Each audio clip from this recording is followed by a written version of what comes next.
Mr. Charles. Sir, Greg, how's it going, brother? Bro, it is going fantastic as it can be under the circumstances. How are you hanging? I feel like I could have been good friends with you because there's people I know from Jacques that I train with on the side, and we're good friends with it. I've never seen them on the mat at Jacques because I have 6 herniated discs on my neck. Yeah, I remember you were saying that, yeah. Yeah, man. So, like, there's something about Jacques Academy at HQ where, like, dudes they're just all homies, dude. It's just different. Very good people there. And, even though that I've only really seen you in person a few times, there's something, and you're not the first one to tell me this, where certain people that I've met, in particular in jiu-jitsu, you have this friendship with them that doesn't necessarily have to be, consisting of something that, you engage in physically all the time and see each other. But there's a certain sense of closeness with some people that you feel that you just kind of know them and that you're good friends. It's very, very interesting. And you definitely fall in that category. And I always appreciated your support, and I always really wanted to do my best to make the time that you would come by to headquarters, the best possible. And, and I'm really grateful to jiu-jitsu that I've met you and so many amazing people, that I'm friends with. Yeah, and with all my injuries, because of the herniated discs, it's affecting my shoulder. So I've gotten like adhesive capsulitis and frozen shoulder. But maybe So I've had frozen shoulder for almost 2 years, 2 months now. So my range of motion's limited on my right. How did you get those herniated discs? What happened? Okay. I was about to graduate college in 2004. So the month before I graduated, I trained at Jacques 1 time a week, at Gokors 1 time a week, at Sidyatong with crew Michalowski once a week. And then I trained in Eskrima with stick and knife fighting because my goal was to fight at Dog Brothers for the stick. Oh, man, that's hardcore. Right. But because I trained so foolishly with so many different people, not that it's any of their faults, because with strikers, if you train into the ground, you gotta like empty your cup. Yeah, definitely. Because it's a different math, and I ended up. I won't name the name of the academy. You can probably guess which academy, but I got dumped with an uchimata, and in class by a brown belt in judo. But this judo guy did not belong to that academy. Yo, man, I gotta say, I'm sorry to hear that, brother. I can't tell you how many injuries I've heard that come out of judo. It's really, really tough. A lot of people don't realize how brutal judo is. Especially in the beginning stages when you're learning how to fall and you're learning how to throw. You got to know. It's tough, man. Yeah, absolutely. I'm sorry to hear that, brother. Yeah, but I train once in a while, and we'll talk off mic. But dude, seriously, man, like all these guys at the Jacques Academy. I know you're with Master Carlos now, but for the listening audience, I've grown an affection and affinity for all these brown. At that time, Greg was a brown belt, but it was just like lions, all these 38 and up lions on that mat. And I know you guys are known for sharks, but for me, it was like watching fucking Nat Geo. Yeah, it was always a very hardcore training environment. I remember even, I started jiu-jitsu in 2004, and, I learned about Jacques later, and I heard stories, but he was always known to have one of the roughest and hardcore academies just out there, period. You know what I mean? And they had a hardcore reputation always, ever since I've heard of him, So when I started training, I realized that the reputation is true, just hard training, But it's very university-like because in drill work, in the higher seniors who invite you to train with them, it is almost like scholastic, not to be ironic. Yes. You know what I mean? Yeah, very true. One definite thing about, that I think differentiates even still Jacques Academy is if you take the average age of the just overall student base, it's going to be higher, probably, like you said, like mid to late 30s average age, versus some other academies where you have a lot younger guys that have more to prove, and that, it's a lot less of a camaraderie, because when you train at John Jacques, everybody really wants, even though that everybody wants to train hard, everybody wants to help each other and grow, because we're only as strong as the weakest link. You know what I mean? Especially the lower belts, we got to get them solid so they're able to push all of the students, including the upper belts, more and more. So it's a trade off, and it's important to give attention to the lower belts. So I want you. Obviously, I put whoever I interview in this high pedestal. Before you started, of course, man, well deserved. Before you started training in jiu-jitsu in 2004, did you train in any other arts? The only art that I trained in, if you could even consider this an art, was basketball. Unfortunately, because I'm a big guy. Or at least when I started jiu-jitsu, I was 6'6". Probably now maybe like 6'4" or something. But I played basketball, and I had some opportunities when I was in high school to kind of take it to the next level. But unfortunately, life has its different twists and turns. So I just continued to play, and I would always put myself in these kind of, let's just say, less than desirable neighborhoods where I knew that the pickup games were hardcore, like Venice Beach also. And I would always play basketball. And, then I started jiu-jitsu, and, I was in good shape. It's just when I started jiu-jitsu, none of my athletic abilities that I learned in basketball helped whatsoever. And I was in really good shape. And then I got introduced to jiu-jitsu and was very humbled by a very small guy. I'm a total nutbag for basketball. I'm a hardcore Laker fan, but I'm going to stay on the track because I feel like we could go left and this becomes like a Joe Rogan episode. Yes, yeah, definitely. You keep us on topic. Sure. But in regards to that athleticism, it's interesting that you made a statement that it didn't help you. Kind of like what I said earlier, like with Muay Thai and being a smoker fighter, I felt like the cardio was so different for jiu-jitsu. I was like, wait, I've fought in Muay Thai. I've fucked people up. And why is this not applying to jiu-jitsu? Is that kind of like what you're saying when you started training in jiu-jitsu?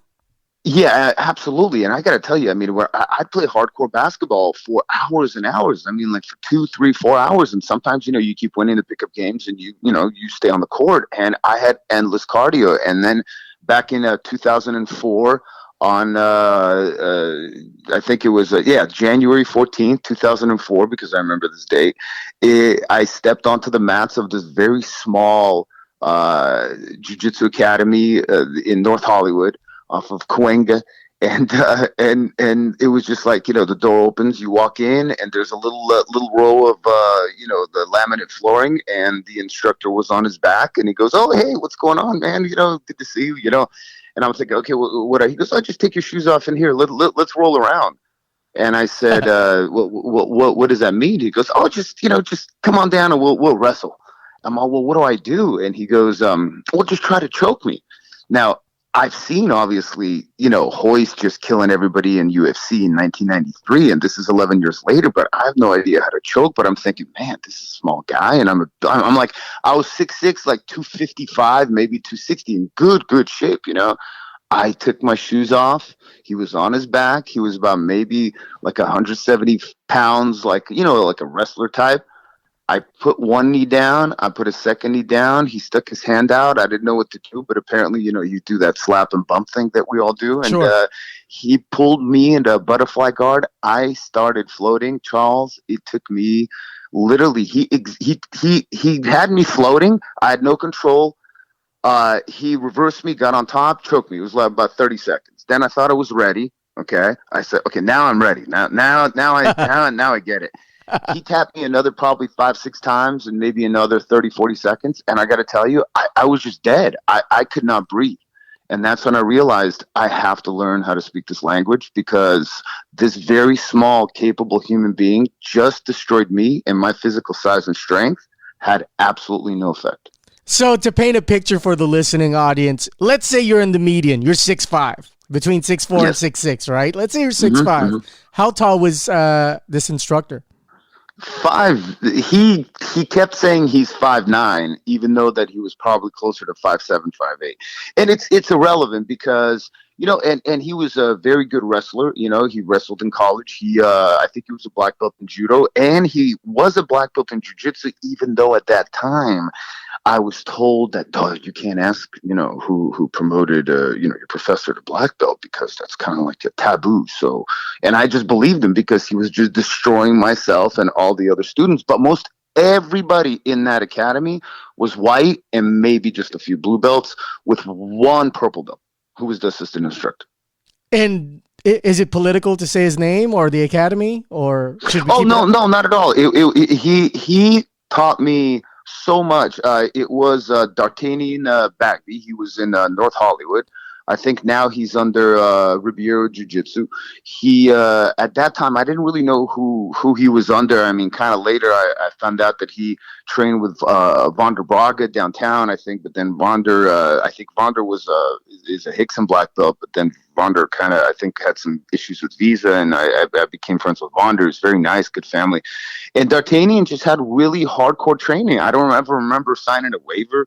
I don't remember anything, and it was just hardcore training. I started training like 2-3 times a week, and I lived in off of Wilshire and La Brea at that time. I was trading securities, so I lived right where that I think right across the street from E Entertainment, where the SAG after in the Museum Square, in the apartments behind Museum Square building, where Yep. I think SAG is, and I would drive all the way from there for class at like 5 o'clock or 6 o'clock all the way up to Cahuenga. It'd take me like 40 minutes, because the traffic in LA, even at that time. But I just really loved it. And it was just hard training because I didn't know whether we were going to do jiu-jitsu. I didn't know whether we were going to do some kind of judo. I didn't know, put gloves on, we're going to start striking. Like, what, and and then all of a sudden, then we're doing wrestling. And it was just this hybrid of like everything. But it was the core of Brazilian Jiu-Jitsu. So I really learned a lot. I got injured a lot. I mean, a lot. And if I ran my academy that I currently have in Texas, the way that the way that I started in 2004, I wouldn't be able to retain students. It was just insane. It was like, let's see who we can make quit so that we understand that they're going to stick around and they're worthwhile investing time into teaching. Ironically, D'Artagnan had a gym in the Valley. I don't even remember. This is so long ago. Mm-hmm. I taught Muay Thai and Filipino Eskrima at his academy for a month. Which one was it? Was it the one on Cahuenga? Because then several years later, he taught at, he moved to, I think, to school on Vineland, I believe. It was his own academy at that time. And actually, after teaching there, that's what convinced me to train in jiu-jitsu. Bro, how crazy is that, huh? Nuts. So you and I could have possibly crossed paths. No, I mean, seriously, because there's a couple guys that I still stayed friends with, like Matthew Polino. I think he went by Tiger, and he was into like all kinds of martial arts, and he's a lifelong martial artist. I know he's a black belt under Alberto Crane, and I think now he teaches up at a Paragon in Ventura up there. And there were a lot of great guys, but man, it was really, really hardcore. And I got to tell you that at the moment, at the time, I really thought about, wow, this is really abusive type of training, because as everybody called him, nobody called him D'Artagnan. I only learned D'Artagnan because I saw it on one of his trophies in the back there. And everybody called him D. And he even came up with a name for me because he had kind of like a name for everybody. Sure. So because I was so big, he called me Cubed. Like not squared, but cubed, you know what I mean? Because it was so much bigger. Yeah, cubed, so he was like cube, So I kind of got that nickname, but I really appreciate the foundation that he exposed me to, because it was such hard training. And I trained under him for almost 2 years. And he promoted me to blue belt, I think probably at about a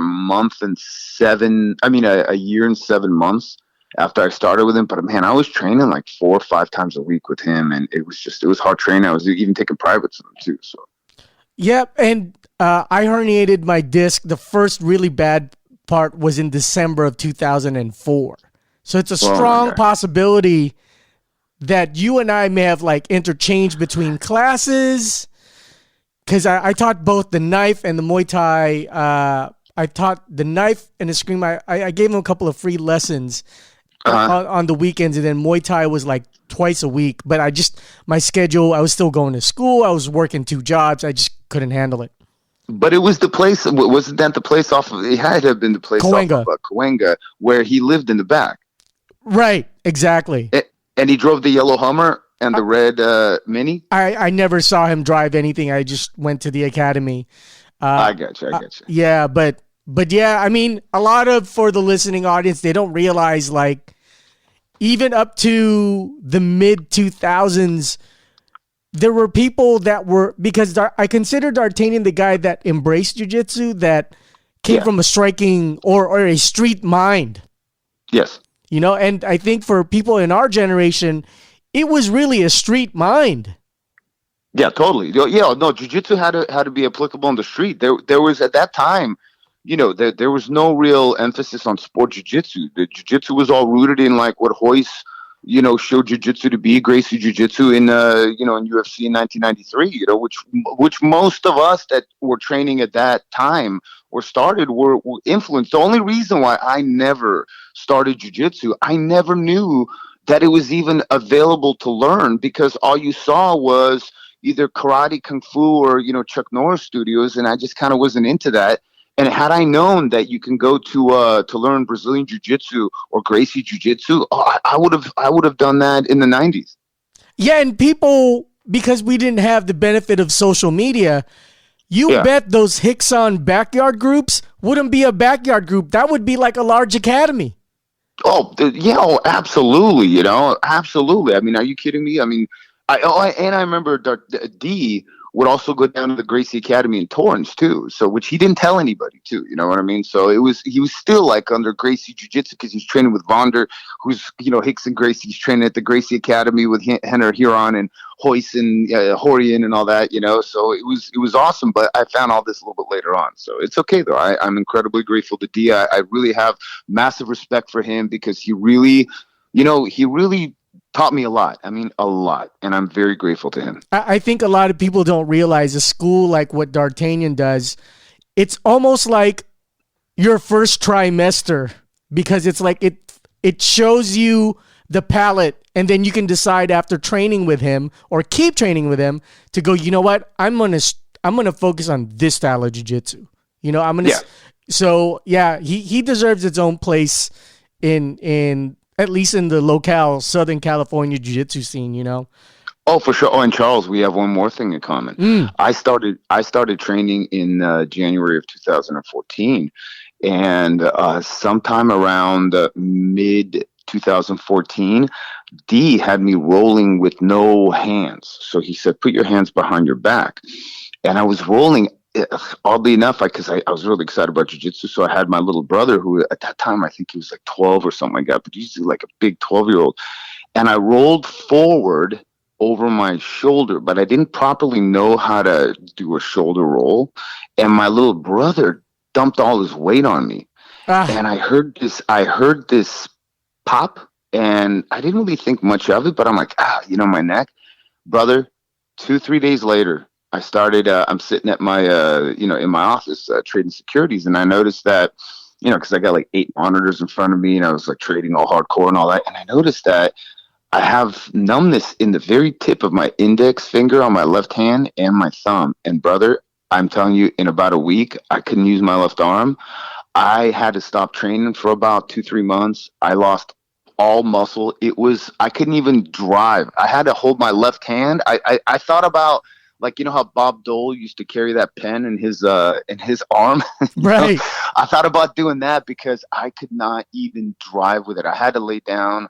Like, I'd be driving, and then the pain would be so excruciating, I'd have to just get out of the car, lay down on like concrete in order just to let the back kind of just relax. And D talked me into coming back and re-strengthening my neck and all that. Like 3-4 months later, I just didn't know what to do, So I really learned a lot, I guess I always say like this, in jiu-jitsu, we will injure ourselves. However, jiu-jitsu will fix us and heal us back. You know what I mean?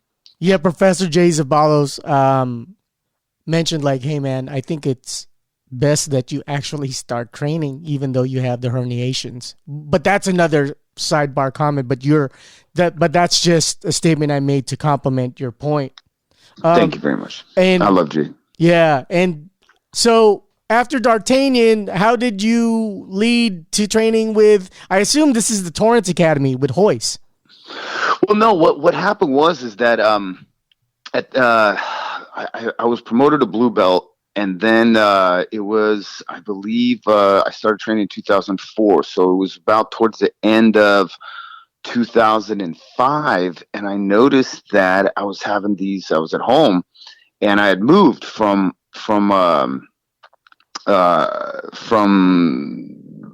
Wilshire and La Brea from that apartment, and I had moved in with my girlfriend at that time, who I had kids with and all that kind of stuff, and we moved to Sherman Oaks. So it became very difficult for me to find time to drive to D's, even though it was a little bit closer.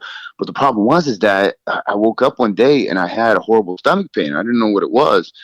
And it turned out that I had appendicitis, but like really bad appendicitis, because I didn't go to the doctor stupidly for like 2-3 days. And finally, when I went to the doctor, he goes, "Oh, yeah, listen, we did the ultrasound. Everything is good, except here's the thing. You need to get your appendix taken out. So let's go across the street to St. Joseph's Hospital over in Burbank, and we'll get you admitted, and we'll get that appendix taken out." And I'm like, "Yeah, I'm a little bit busy. I got a couple meetings to go to." He goes, "Fine, no problem." He goes, "But remember, if you leave, there's about a 99% chance of your appendix rupturing, and you're probably going to die. But it's okay. I'll see you next time." I said, "All right, let's go." I said, "Okay, let's go. You talked me into it." So I had my appendix taken out. And after that, it took me probably about 4 or 5 months to just be able to function, because I didn't know how bad it was. I spent like about over a week in the hospital, and it was tough, man. So I started training in Woodland Hills at this place that used to be it was called LA Boxing, off of Corbin and Ventura, and I had an office in the back, and I was walking downstairs and I was walking by LA Boxing, and I saw on the window it said Brazilian Jiu-Jitsu. So I walked in there one day, and I'm like, "Man, I gotta train Jiu-Jitsu again, because it's like a narcotic, but a good one." And and I walked into LA Boxing, and in the back there was a gentleman. His name was Patrick King. He's got, I think, a Hoist Gracie Academy off of in Northridge over there. And he was a brown belt at that time, and I didn't know anything about him. And I said, "Hey, listen, I used to train jiu-jitsu. I really wanted to train." He goes, "Yeah, come on in, train," and blah, blah, blah. And all that. I even told him, I said, "I don't know, do I start at white belt again?" He goes, "No, I keep the blue belt." Long story short, I started training, and I didn't know who he was under, because I knew that, you don't ask. And then I learned that Pat was one of Hoist's original students from the Gracie Academy back in 1996, I believe. And I just started training jiu-jitsu, and I just kind of like rejuvenated again with a lot of like life and everything that I missed about it. And I didn't know how close Pat was to Hoist. And one day, a couple months, after that, I think I started with Pat probably in 2007, I believe. And I didn't know that, we're all Hoist Gracie Jiu-Jitsu, because I saw on the gis it said Hoist Gracie Jiu-Jitsu. And then I kind of talked to him about it. And he goes, "Oh, yeah, I started training with Hoist and blah, blah, blah." And he was, and we became very good friends, like literally, like practically like best friends. And there I found myself under Hoist Gracie Jiu-Jitsu. And Pat goes, "Hey, listen, Hoist has a seminar that he's doing." And he just called me at Neutral Grounds over in Long Beach, where Evaldo Lima had his academy at his old location before he moved to the new, bigger one. And before I knew it, bro, I'm literally standing on the mat with Hoist. And I think Hoist was there. I think Rodrigo Gracie was there. And I'm just literally like starstruck, because I grew up in LA. I don't, I see celebrities all the time. I don't care, but man, like Hoist, and I was just blown away, bro. It was one of the most insane experiences of my life, and that's when it really got real, And yeah. Oh, sorry, I didn't mean to cut you off. No. I was just saying, and that's when the reality hit me that this is really Hoist Gracie Jiu-Jitsu. I'm not just wearing a Hoist Gracie Jiu-Jitsu gi.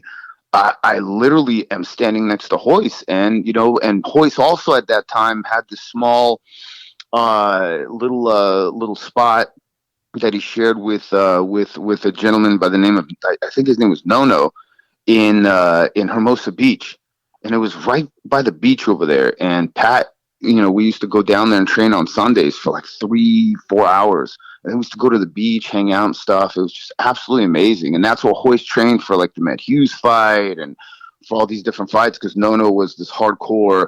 I think he was from France, but he was in the French Foreign Legion, and he was like in Lebanon and Beirut when they, in the early '80s and all that. So he was this hardcore dude, and very mysterious guy. But he owned a whole like block of properties over there, and we would train down there on Sundays. And sometimes Hoist would come by, and Halleck would come by, Rodrigo, and all that. And it was really just it was surreal. It was like, I'm like, oh my god, you know what I mean? So I'm incredibly grateful for my jiu-jitsu path, And then I've seen a few pictures before. I think you went started training at Jacques. You also trained under Gracie Barra. Well, here was the tricky thing, because Hoist lived down in Rancho Palos Verdes, okay, and I lived in Tarzana. So, and Pat lived in the Valley also. So, and Pat wasn't exactly at that time into building his academy, even though I told him, I said, open the school, and everything. And he was like, no, I just kind of, and his student base wasn't, I was like the highest belt at purple belt, mid purple, next to Pat. So he was really the only one that would push me. And Hoist was literally like on away a lot, because he does a lot of seminars. He's out of town a lot. So it was very difficult to actually get down to train with Hoist. And I had already at that time, like a, 3-year-old daughter, and, like a whole business going and all kind of stuff. And Pat used to come over to my house, and I had Matt set up in the garage, and I used to train with him. And I asked him, I think it was like 2012. And I asked him, I said, listen, what do I need to do in order to get the brown belt? He goes, well, listen, look, you need to do exactly what I did. Hoist is not in town a lot. And, and Pat would take me down to Gracie Academy all the time. And, it's like, not that I was a member down there, but I got an opportunity to train with like Hanner and Huron and take classes from Horian. And Pat was very welcome down there, because they all, he was like the old school, one of the original guys. And I asked Pat, I said, what I need to do to build up my jiu-jitsu to get to the next level, because I really want to get to earn my black belt. He goes, look, you got to do what I did. You got to go to different academies. You got to build up your own jiu-jitsu. You got to train with different people. And you just got to, do what you got to do, because, Hoist isn't around a lot. And, who knows, when we'll catch him next time. And unfortunately, I don't have the student base to get you, like, forged into the next level, And I said, so it's okay for me to go to other schools? He goes, yeah, bro. I mean, listen, of course, And Gracie, and I was in Encino. I was, at Tarzana, off of, Reseda, just south of the Boulevard, and Ventura. And at that time, Alberto Crane had Gracie Barra Encino, which he was the owner of. Because Alberto, I think, when he left New Mexico, and I was friends with Alberto at the time, not like super close friends, but, I knew of him, and, saw him in like tournaments. And he was very nice and gracious, very nice family. And Alberto moved to Burbank, and he opened up Gracie Barra Burbank, Gracie Barra Hollywood, Gracie Barra Pasadena, Gracie Barra Encino, Gracie Barra Woodland Hills. And I think like Gracie Barra Burbank, obviously Alberto kept for himself. Gracie Barra Pasadena, he I believe sold to Orlando Sanchez. Gracie Barra Woodland Hills, he sold to Rob Gooch, which is now GTA something Gooch Training Academy. Gracie Barra Encino, he sold to JP Garcia, Juan Pablo Garcia, back in sometime in 2012. Gracie Barra Hollywood, which was literally like, I think, a La Brea in Hollywood. He sold to, I forgot what his name is. I feel so horribly that his name slips my mind, but he's, I forget. You've named some good ones though. So you're doing all right. Yeah. So, and basically, and I went to Gracie Barra Encino because my nephew was taking jiu-jitsu at Gracie Barra Encinos. So I kind of had a relationship there because my nephew at that time was like 10, 11 years old, and he really liked it. So I was taking him to those classes. And because I was there all the time and I kind of knew JP Garcia, Juan Pablo Garcia, and I talked to him, I said, hey, I talked to my professor, is it okay if I train here? And he was like, yeah, sure, absolutely, not a problem, come train. And bro, I thought I was in heaven. They had like 30, 40 people there at a 6 p.m. class, and then another like 20, 30 at the advanced class, at 7 p.m. And I was just getting thrashed, by all these tournament jiu-jitsu guys that I'm like, wow, this is what I need. And I started training there, but unfortunately, due to various jiu-jitsu politics and circumstances, that school, and I think incredibly expensive rent in Encino, that school went under. And I started training there, I think, at the end of 2012. And at the beginning of 2013, it already began to financially suffocate due to incredibly high rent and, difficulty with enrollment and all that kind of stuff. But I was teaching there because Juan Pablo asked me to teach, and I love teaching. I was teaching at the fundamentals class and the kids classes as well. And, made a lot of amazing relationships there. And my nephew I took him to Jacques at the end of 2012 to train because I felt that he had a better kids program. And Jay was teaching the kids over there. So I started going to Jacques at end of 2012 in a similar capacity while teaching at Gracie Barra Encino. But I never felt that I was like at Gracie Barra. I felt that I was more like under like Alberto Crane somehow. I don't know. It was weird because it wasn't like connected to Gracie Barra, even though it had that franchise name. And pretty much I, saw a lot of amazing things at Jacques, and I felt that the training there was better. And then like 3-4 of the kids' parents were taking their kids to Gracie Barra because we had a good kids program and a lot of kids too, but they were also taking them to Jacques. And that was a little bit weird because, it's like you typically don't do that. And they talked me into going to Jacques, and I started taking my nephew to Jacques, and I really liked the way Jay was teaching the kids. And I appreciated that very much. And even though that I was teaching the kids at the Gracie Barra Academy, I continued to take my nephew to Jay's, even though it's because at Jacques, it's only Tuesdays, Thursdays, and Saturdays. So Tuesdays and Thursdays at 5 p.m. and Saturdays at 10 a.m. So I think just because the 3 days a week classes versus like 6 days a week at Gracie Barra, that's why some parents stayed at Gracie Barra. And that's where I knew that I had to go when Gracie Barra kind of fell apart because everybody left, I asked this question in the spirit of you being a part owner of an academy, and I also asked this question in the spirit of you being a multi-learned black belt. Yes. Do you think Patrick King, in observation and thinking about back, reminiscing now, in this moment that we're talking, do you think he was just more of a practitioner? Like his mindset was more into just practice instead of running an academy? Hindsight speak? When I met with Pat, he loved jiu-jitsu so much that all he cared about was the smart. He didn't, to teach it and to train it. He didn't care about monetizing it.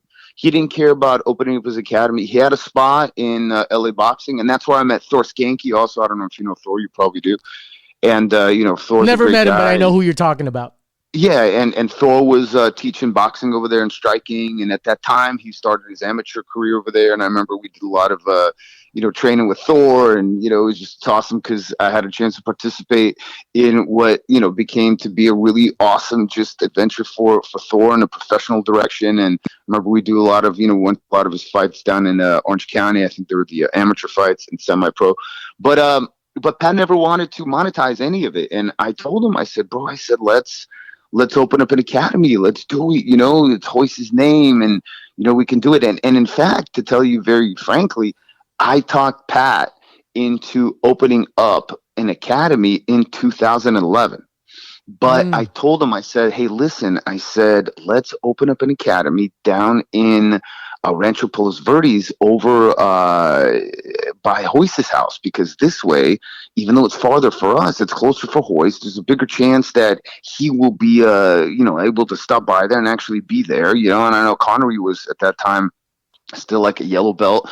And I said, let's think about it. I'll put up the money because at that time I had quite an excess amount of money that I could just drop in an academy, and and we had this one blue belt who had a karate studio just off of PCH in what do you call it, off of I forget where it was, but he had a karate studio, and Pat and I would go down there on like Thursday and I think Sunday to teach jiu-jitsu.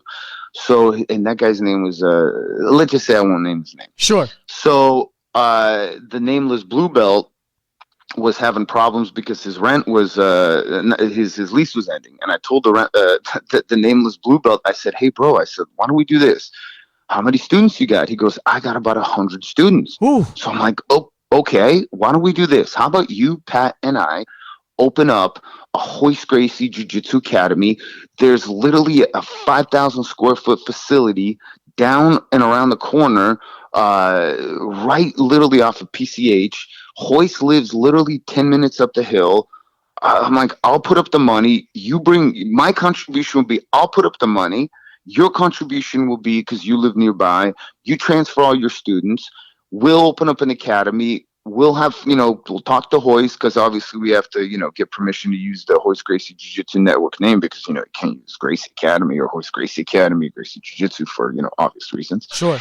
And we'll open up, and we're going to be an awesome academy, bro, on PCH, where there's 50 gazillion cars driving by, every day. And he goes, yeah, let's do it. I made a foolish mistake of not checking his student base to see if he actually had 100, which I, obviously regret, but I just, at that time just didn't think of it.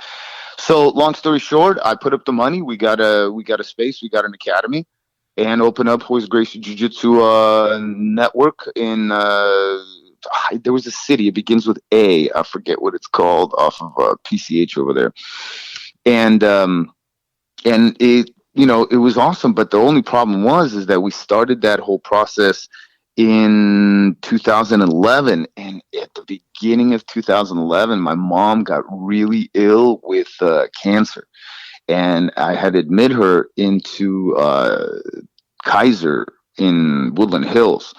And that completely consumed all of my time, because she got admitted, I think, on January 27th of 2011, and she passed away in July of 2011, 6 months later, and it was insane. So I couldn't really go down to the, Rancho Palos Verdes to go teach down there. And, Hoist was going down there when he could. Pat was going down there when he could. And unfortunately, that academy fell apart because the nameless blue belt began to, let's just say, take the money from the tuition, and instead of paying the rent and instead of paying our expenses, he kind of paid his expenses, and it just turned into a problem. And Hoist basically caught on to that, and we caught on to that, and we couldn't salvage it. So, and that's kind of how that whole situation ended. But Pat never really wanted to monetize it. So Pat was very passive in every way. And I'm just very happy to see that he finally ended up opening up his academy eventually over in Northwood. So, but Pat is the real deal. He fought in MMA. I remember he had I think his first professional fight back in like '98 or something like that. And he's just a really good human being, very dedicated and just a great instructor. And again, I'm incredibly grateful to Pat for all that I learned from him, because I learned much more than jiu-jitsu that he taught me through jiu-jitsu, So ahead of his time to welcome you to train with other people too, especially coming from his lineage, right? Yeah, because that's like, oh my God, that's like the most unacceptable thing that you can possibly do. But he really opened my eyes, and if not for him, I would not have been able to really get to the level where I'm at. I would not. Let's just say like this. Bottom line, if not for D, if not for Pat, even if not for Alberto Crane or JP Garcia, I would not be where I am now. And I'm incredibly grateful to be where I'm at now, and to have the opportunities that I do. And even though that some black belts or, believe that, oh, I started under so and so and I got promoted by them, to black belt. Although that's great, but at the same time, I'm incredibly grateful for how rich and abundant my jiu-jitsu journey has been, because I have an opportunity to pass down all these stories and all these experiences to all my students. And I have so many stories that I don't even realize, because it's just like, they're sitting somewhere inside my brain that just pop up when I'm teaching, or, when I'm just hanging out with my students, and now being with Master Carlos after being with Jean-Jacques for several years. I mean, I'm incredibly, incredibly blessed. You know what I mean? Yeah, and a lot of people need to hear a story like this because, well, maybe not so much for the Gen Z and the millennials, because they'll just tip out and fucking train with whoever, Yeah, yeah. But they need to understand that, one, before it was way stricter. Two, exercise your options, but be in the moment and appreciate where you're at. And it's not the end of the road. If one door closes, then you move on to the fucking next. Sorry for Yeah, cursing and, that much. and you have to. I didn't leave D because I wanted to. I left D due to circumstances that were just out of my control. I mean, there's just no. It was either I don't continue training jiu-jitsu, or I start training at LA Boxing. You know what I mean? It was one of those things, and I know D was very mad at me for leaving, and I know that even though I saw him at the IBJJF Worlds, like literally, like, I mean, I don't know. It was already when he was under Salo and Shanji Ribeiro. I saw him, and he just kind of, and I told him, I saw him and his wife, Young Mi, and he had a son that looked exactly like him too, and I saw him like, D, and he like looked at me and he gave me that whole like, nah, it's you, look. And I said, listen, I just want to tell you how grateful I am to you for everything that I learned from you. I just wanted you to know, because I never had a chance to say that, and I should have, even though that, I departed for whatever reasons that had absolutely nothing to do with you. I just really wanted to express to you how grateful I am to you for all that I learned from you. And if not for you, I would not be here right now, because I think I was competing on that weekend. And he, he goes, oh, yeah, sure, yeah, and he just kind of, but he's one of those guys that's like that old school guy that, kind of doesn't let go of that whole grudge feeling. And not grudge, but I don't know what it was. But, you get that energy. It's that sentiment, that older sentiment. Yeah. But at least you can wash your hands. You did everything, and in your end, your conscience is clear. So, but moving towards Jean-Jacques, yeah. Interestingly enough, of course, we all know he's a legend, but how much of his height and stature close to matching yours help you in your game? Well, listen, I'll be very very frank. When I was promoted to brown belt, and when I showed up at Jean-Jacques Academy, I asked Jean-Jacques, I said, do you want me to just, I don't know, put on a white belt, a blue belt, or what? Or do you want me to maybe you want to decide what belt I should wear? Because I don't feel appropriate coming in here, and because it's just, you're such a legend, and you have so many incredibly high level guys. And Jean-Jacques amazing. He's amazingly kind and amazingly gracious, and just it's amazing personality, but at the same time hardcore serious. You know how he is. And he goes, no, just wear whatever belt, and you're a brown belt, wear the brown belt. But brother, I did not feel like a brown belt at all. I got so destroyed over there by brown and black belts. I've never been that destroyed in my life. I can keep up with the purple belts, and I didn't feel like I owned my brown belt at all. You know what I mean? And you know how it is when you wear a belt that you're not ready to, let's just say, carry, but it's, a heavy belt, especially a brown belt. You know what I mean? I got so destroyed. I realized one simple thing.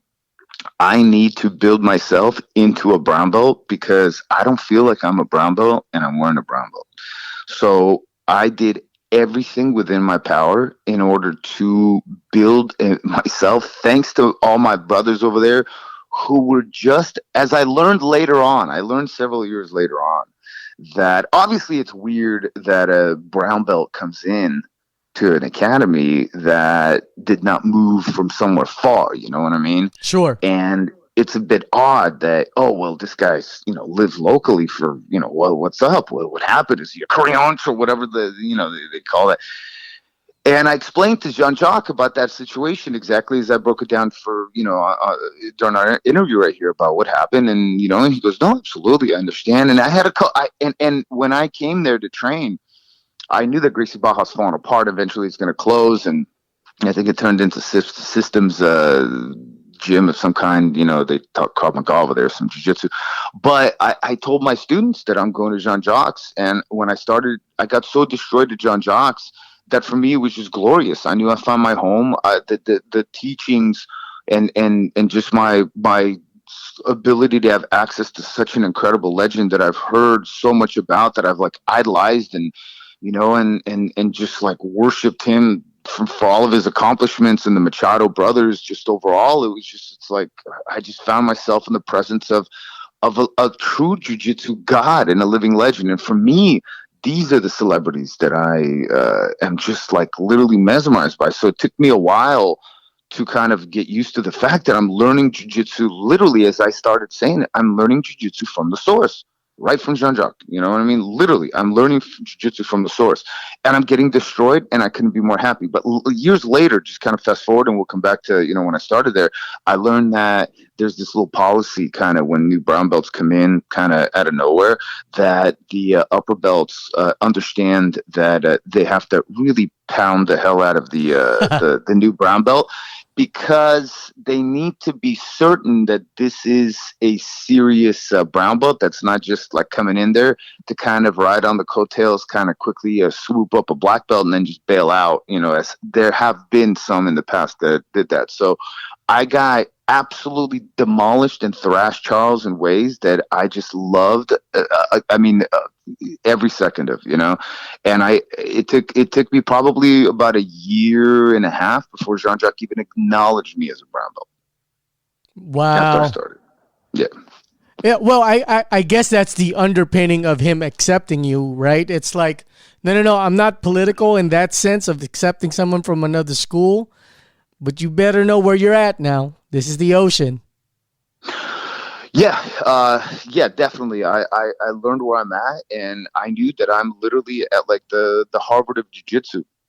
And for me, what was really important, because Jean-Jacques had a Monday, Wednesday, and Friday afternoon classes, that I am present as much as I can, and to let my actions do the talking and not just my talking. I mean, I do have a reasonable kind of, presence on Facebook, let's say, and not that that's like a big deal or anything. It's just that I was on Facebook when kind of jiu-jitsu kind of got popular. So I was able to become friends with a lot of guys on Facebook that hit their 5,000 friend capacity that you can't be friends with anymore.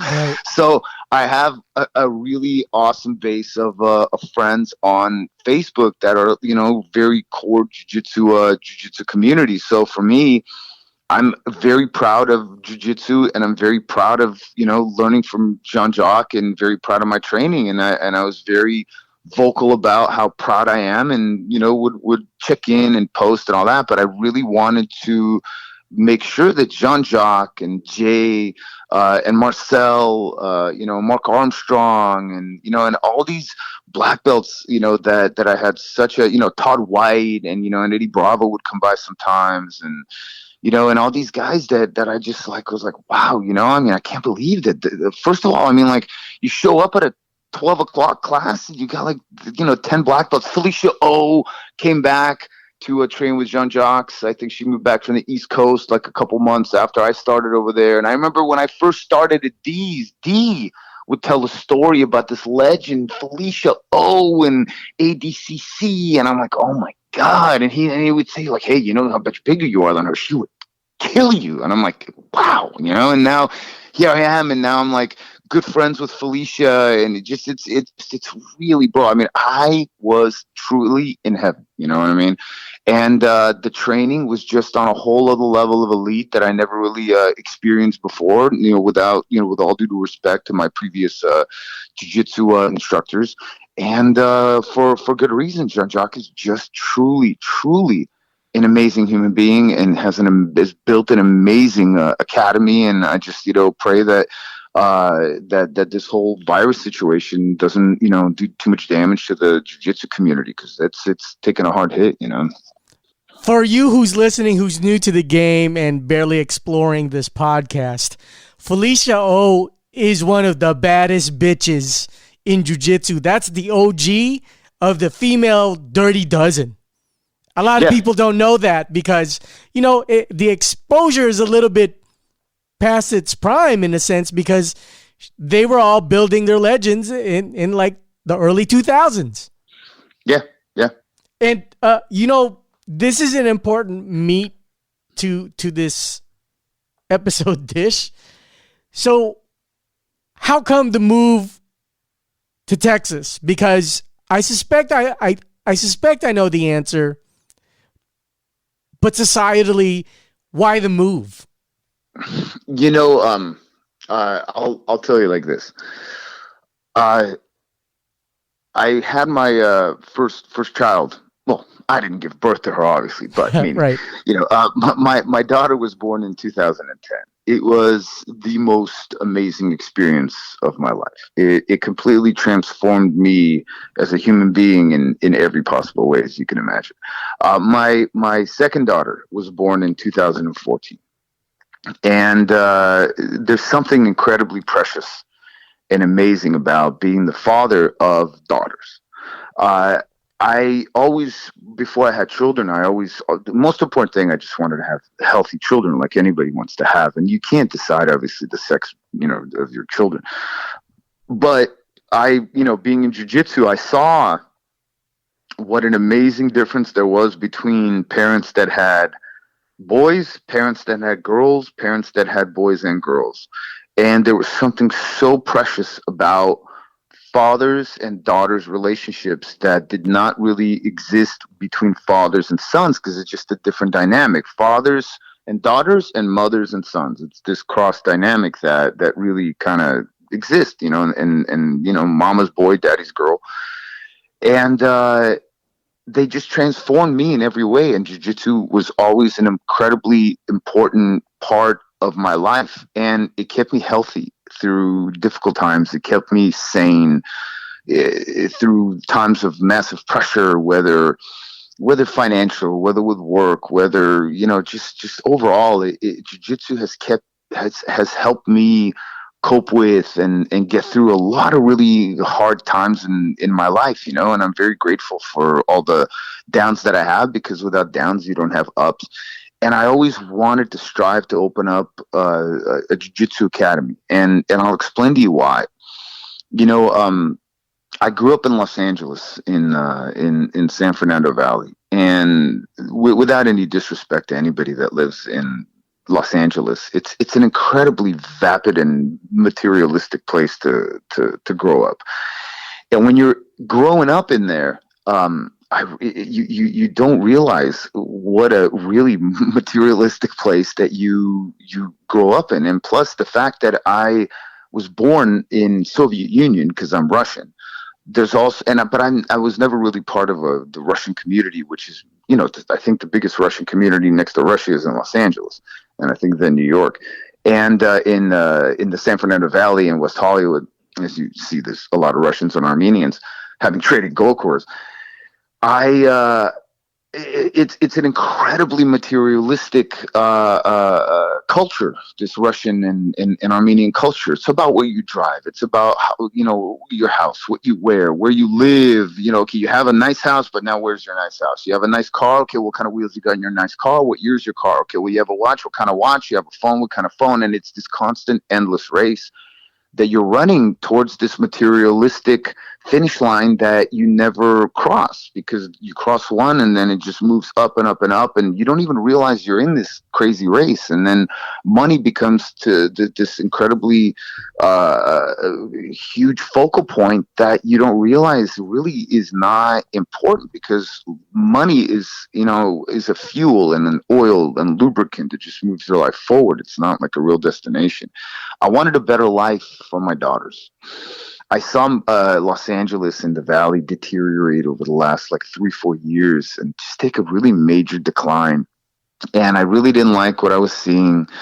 I didn't like these hollow relationships that my older daughter, who's going to be 10 in May, that she was building with her classmates, that were more so these weird dynamics, that the kids were not friendly, that you can't take your children to play with kids after school because you don't know the parents, because they don't have any desire to have, to be friends with you. And and I'm not going to drop my daughter off at a stranger's house just because she's got a classmate that wants to play. And and I noticed that my daughters don't have a very fulfilling like childhood, that that none of the neighbors play with each other. The kids are all like, everybody's all just kind of closed off. And I wanted a better life for my children. And my best friend from the age of 12 lived in Texas, in Dallas Fort Worth area, and he loved it. He's got a 12 and a 9-year-old today, and he always told me, move out here, come on out here, come on out here. And finally, thanks to my brother Russell Peters, I don't know if you know who Russell is. I'm sure Yes, sir. Yeah, I don't know. Have you ever talked to Russell? No, but I part of this question list and a stamp of how gangster you are. After you answer this question, we'll rap some more about it. But go ahead. Sorry. Yeah. Well, anyway, so and because I and thanks to again jiu-jitsu and Jacques, I met Russell when he was a white belt, and he came to just a general class, and with no disrespect to my brother Russell, who I love immensely. He's one of my great dear friends, and he is truly one of the most amazing, one of the most intelligent, one of the most kindest, one of the most giving, one of the most successful human beings I've ever met. I had no idea who he was when he came in as a white belt. And he came into an afternoon class, and I saw he had a white belt, and I would always strive very hard to be the one, because I got very close with Jacques from the standpoint that I trained a lot. I was very helpful with all the students. I trained hard. I competed, because at Jacques, a lot of the students don't compete. I always put myself out there, and I let my actions speak louder than words. I would always be involved, especially when new people would come in to work with lower belts. And and I think Jacques saw that, and I think that he began to kind of understand that I'm really committed. I'm incredibly loyal and respectful and dedicated, a family man, and love my family, and love jujitsu. And he saw that, he learned that, and in time, it didn't happen rapidly, and I didn't expect it to. And then Russell showed up. I think it was probably about 3 years ago, and I had no idea who he was. I just saw a guy that looked kind of, maybe a little bit out of place. It's a group class, and I kind of partnered up with him, as I typically do with all the new students, to make sure that they come back and don't get pounded on by some blue belt who's got something to prove to the new white belt. And we just hit it off, and we became friends. And then, a week went by, and he came back a couple of times. And again, I had no idea who he was. And then, a couple of weeks later, I think a month after we met, he goes, "Oh, hey, because he heard that I had at that time, I think my daughter was 7 or 6, 7, and I had a 3 and a 7-year-old. He goes, "Oh, hey, I got a 6-year-old daughter too." And I'm like, "Oh, wow." He goes, "Oh, hey, you want to come over for a play date? Bring your girls." I'm like, "Okay, sure." And we trained, and I always loved talking to him. He's always entertaining guy. Again, I had no idea who he was. And he goes, here's my address. And on, I think it was a Saturday, we came over to his house. I think it was at 2:00, and he was picking up his daughter from her mom's. He was about 2 hours late, because Russell's not a big fan of being on time, which I think time functions on Russell's terms, because it's definitely Russell's world, in Russell's world, understandably so. And when we pulled up to the Hidden Hills gates, I was like, well, what's going on here? I'm like, interesting. I'm like, I don't know who he was. And we pulled up to his house, and once I pulled up to his house and saw the gargantuan size of his house, and walked inside, and one of his security guys let us in, and I was just blown away. I was like, oh my God. And then we just kind of started talking, and I looked up who Russell was, and then I realized who Russell was, and I was very much so surprised that this is Russell. And after that, he showed up, and We were just kind of talking, and he's very humble. He never talks about himself. Jiu-jitsu, he didn't reveal anything, and that he's some mega superstar and one of the 50 greatest comics of all time. And we just became very good friends. And probably shortly thereafter, we were driving. I remember on Santa Monica in his Maserati, and he was going on tour in I think it was to Australia for like 6 or 8 weeks or something like that. And I asked him, I said, bro, tell me, because he was telling me about this incident in Indonesia where he got into some kind of altercation with some guy that, shook his hand, wouldn't let go. And Russell's all telling me that, he like kind of pulled him in, armbarred him and all that kind of stuff. And they had to pull. And Russell's like hardcore because he boxed. They were wrestling, took jujitsu back in the 90s. Golden Gloves, I think, also. Yeah, and he's been boxing since he was a kid, so he's no chump, he will fuck your shit up, you know what I mean? And he won't hesitate to, because Russell's, this funny guy. People think, oh, this Indian guy, but he will fuck your shit up, okay? And he is a big and strong guy. He's like 220, he's a big dude. He's brawling. And he knows, and he's no nonsense too, because he comes from a background that's, not exactly the softest background, and he will fuck your shit up. So, so he told me about this incident. I think that they were in Indonesia, and I asked him, I said, well, tell me, what's up with your security guys? Are they trained? He goes, no. He goes, they're not really trained. He goes, they're just, my buddies from back in the day. And he goes, but why don't you come on tour with me? I'm like, what do you mean? He goes, yeah, do you have your passport? And I'm all, what do you mean? He goes, yeah, come to Australia with me. I'm going to Australia. And then we're going to doing this whole thing. And I'm like, oh, bro, I'm like, I got to get a passport. He goes, okay. He goes, you know what, next time. And when he came back, I got my passport, and I started going on tour with him because I had some business ventures that were kind of ending, and I had some time, and I said, hey, listen, why not? It's my brother Russell, and he took me with him, and I probably did 50 shows with him on his deported tours, and the last one that he filmed the Amazon special for on Amazon Prime. And it really opened my eyes. And we stopped by Texas one time, and I visited my brother Rick over here, and just really loved what I experienced here. Loved the people, loved the environment. And we stopped by, did a private with Master Carlos. And I was just like, wow, what an amazing human being. This is like the Einstein of jiu-jitsu, you know what I mean? Jacques, like, he's an Einstein, but he's like a Michael Jordan of jiu-jitsu. And Master Carlos is like an Einstein of jiu-jitsu. And it's like, wow. And long story short, why Texas is because after the deterioration of Los Angeles and the Valley, I wanted my daughters to grow up in a place where they would have a better life. And I wanted to open up a jiu-jitsu academy. And Charles, I'll tell you like this. I always pursued money. For me, money was the end-all, be-all, even though that jiu-jitsu pursuit of my, promotion of black belt, that definitely was important to me. And it was one of the third most greatest accomplishment in my life, which is, my daughter 1, my daughter 2, and my, getting promoted to black belt by literally an icon, Jacques. And I think I'm black belt number 89 or 88. So I'm under the first 100 black belts of Jacques. And I always wanted to do something with the black belt because I knew that, when I'm long gone and my time has come and I am deceased, I want my daughters to remember me as having accomplished something much greater than providing them with a lot of, material things. I always want my daughters to remember me as a dad that was kind, that was giving, that was of service, that helped enrich the lives and empower the lives of many people. And you can't do that when you're hyper-focused on money. And I knew that I would have to leave a lot behind and sacrifice a lot in order to focus on this ultimate goal for my daughters to have this example, so that they always see their dad striving to be the best version of himself, changing lives, enriching, empowering, children, teens, and adults, training law enforcement. We opened up in November 1st, but brother, I mean, we hit over 100 students in the first like two months. You know what I mean? And that's something that most academies don't do in years. And we did it in the worst 2 months in November and December.